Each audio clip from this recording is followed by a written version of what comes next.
अस्सलाम वालेकुम। आज हम डिस्कस करेंगे difference between multi programming, multitasking, multi threading and multi processing. ये बेसिकली 4 ऐसी टर्म्स हैं जिसको मोस्टली स्टूडेंट्स कंफ्यूज कर देते हैं, मिक्स कर देते हैं। तो हम इस टॉपिक में बेसिकली होप करते हैं, उम्मीद करते हैं कि आप इसको अच्छी तरह से अंडरस्टैंड करोगे। Let's start. Multi programming. Multiprogramming is known as keeping multiple programs in the main memory at the same time ready for execution. Multiprogramming में क्या होता है हमारे पास मल्टीपल प्रोग्राम रेडी क्यू में यानी मेन मेमोरी में लोडेड फॉर्म में पड़े होते हैं और सीपीयू का टाइम उनको दिया जाता है, सीपीयू का टाइम उनके दरमियान में डिवाइड किया जाता है।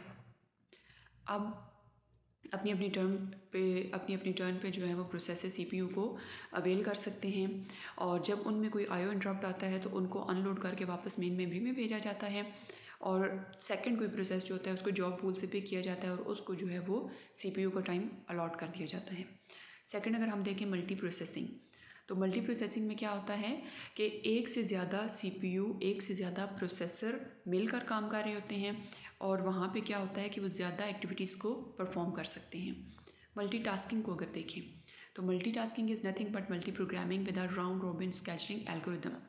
मल्टीटास्किंग में भी जो होता है वो मल्टीपल प्रोग्राम्स या मल्टीपल एक्टिविटीज़ को परफॉर्म किया जा रहा होता है और एल्गोरिदम यहाँ पे कौन सा यूज़ किया जा रहा है, round robin scheduling algorithm.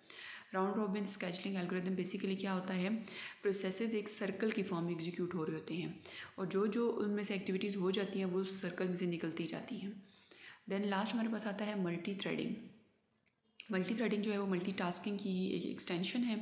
Multi threading basically क्या होता है कि एक प्रोसेस होता है और प्रोसेस के अंदर छोटे छोटे मल्टी थ्रेड्स होते हैं और वो मल्टी थ्रेड्स जो होते हैं वो मिलकर काम कर रहे होते हैं और वो डिपेंड कर रहे होते हैं किस पे, उस प्रोसेस पे जिसने उसको क्रिएट किया है।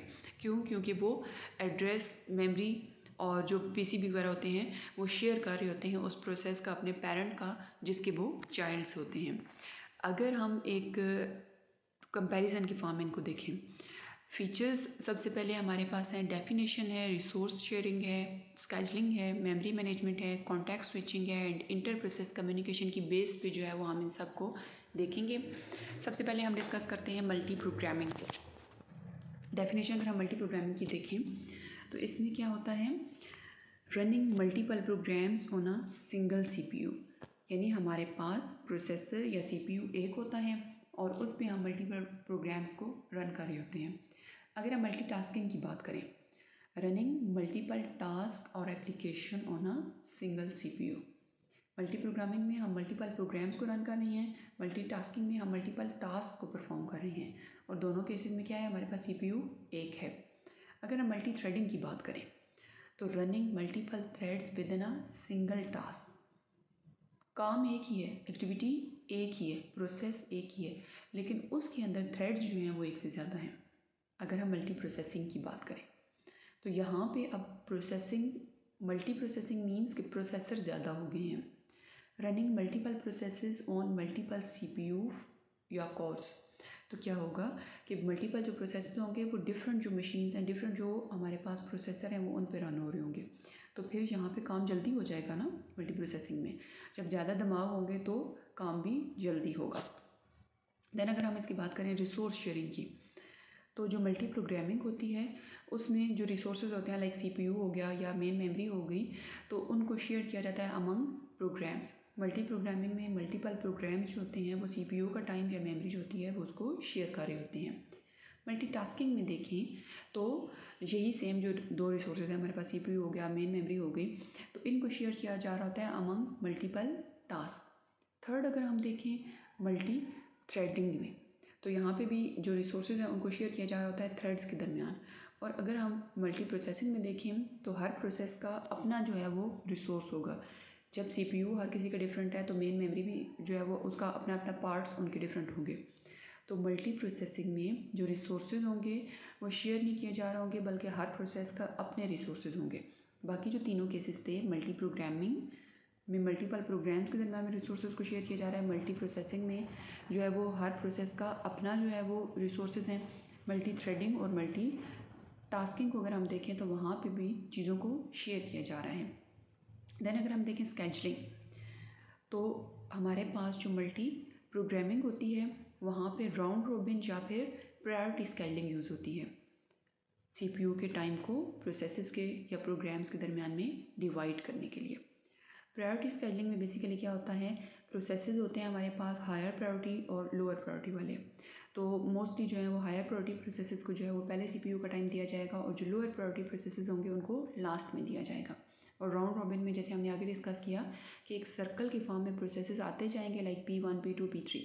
P1 एग्जीक्यूट होगा, फिर P2, फिर P3। अब इसके दरमियान में अगर कोई ख़त्म होता जाता है तो वो वहाँ से सर्कल से निकलता जाएगा, एग्जिट करता जाएगा। अगर हम देखें मल्टीटास्किंग में, तो मल्टीटास्किंग में स्केजलिंग कैसे होती है, यूजेस प्रायोरिटी बेस्ड और time slicing scheduling to allocate CPU time to task. तो सीपीयू का जो टाइम होता है टास्क के दरमियान में कैसे डिवाइड किया जाता है, दो सिनेरियो को यूज़ करते हुए। या तो वहाँ पे प्रायोरिटी बेस्ड स्केजलिंग की जाती है, या फिर जो है वो टाइम स्लाइसिंग या टाइम क्वांटम, यानी टाइम के छोटे छोटे इंटरवल्स बनाए जाते हैं और हर प्रोसेस को ये कहा जाता है, हर टास्क को ये कहा जाता है कि तुमने मैक्सिमम लाइक 2 सेकेंड का अगर हमने क्वांटम बना दिया तो मैक्सिमम कोई भी प्रोसेस जो है वो 2 सेकेंड तक जो है वो अपनी एक्टिविटी को वहाँ पे परफॉर्म करेगा, फिर उस टास्क को निकाल देंगे और फिर अगला लोड हो जाएगा, चाहे उसका काम कंप्लीट होता है या नहीं होता।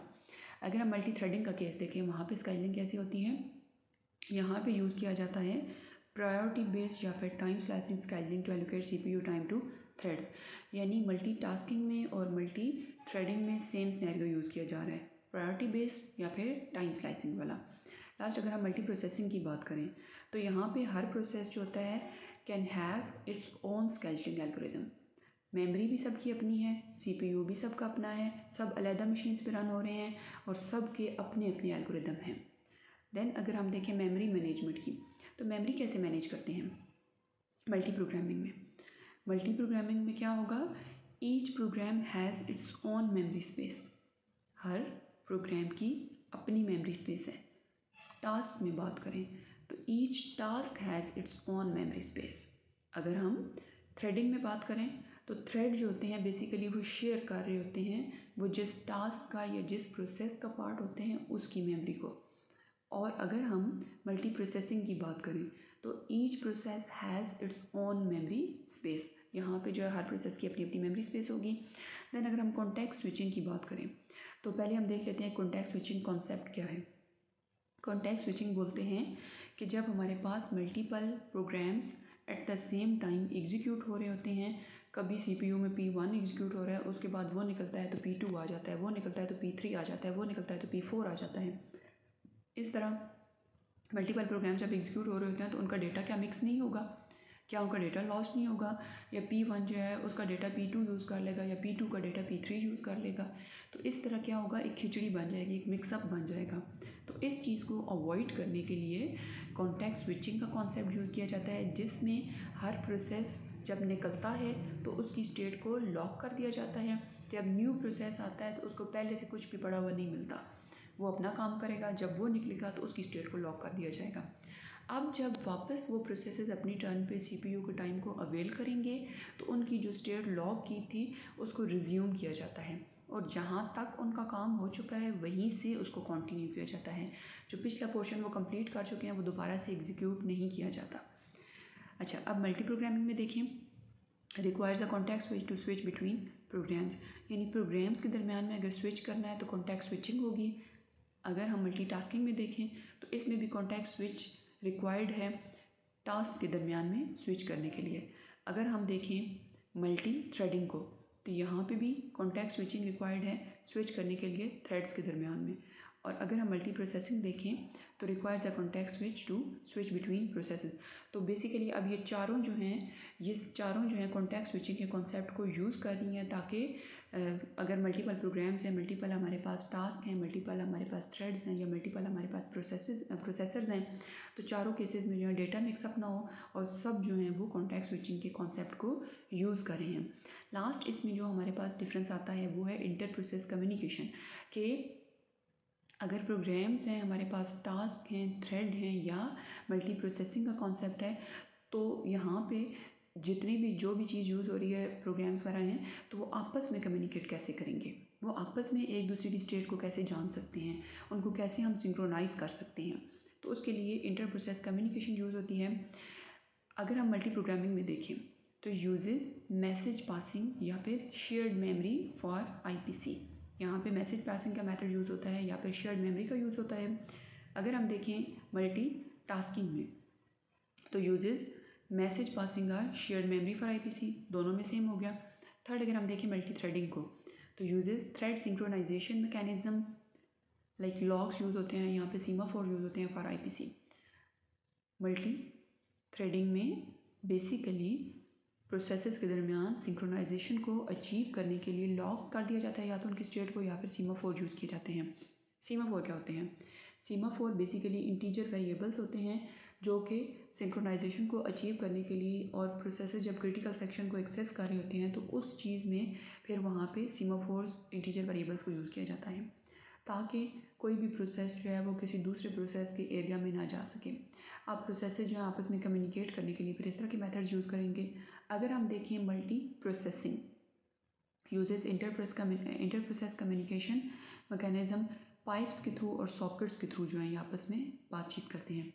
पाइप्स क्या होता है?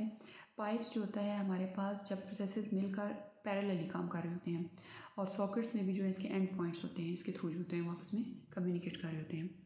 सो इस लेक्चर के बाद आई होप सो कि आपने अंडरस्टैंड कर लिया होगा इन चारों जो टर्म्स हैं इनके दरमियान में जो बेसिक डिफरेंस है।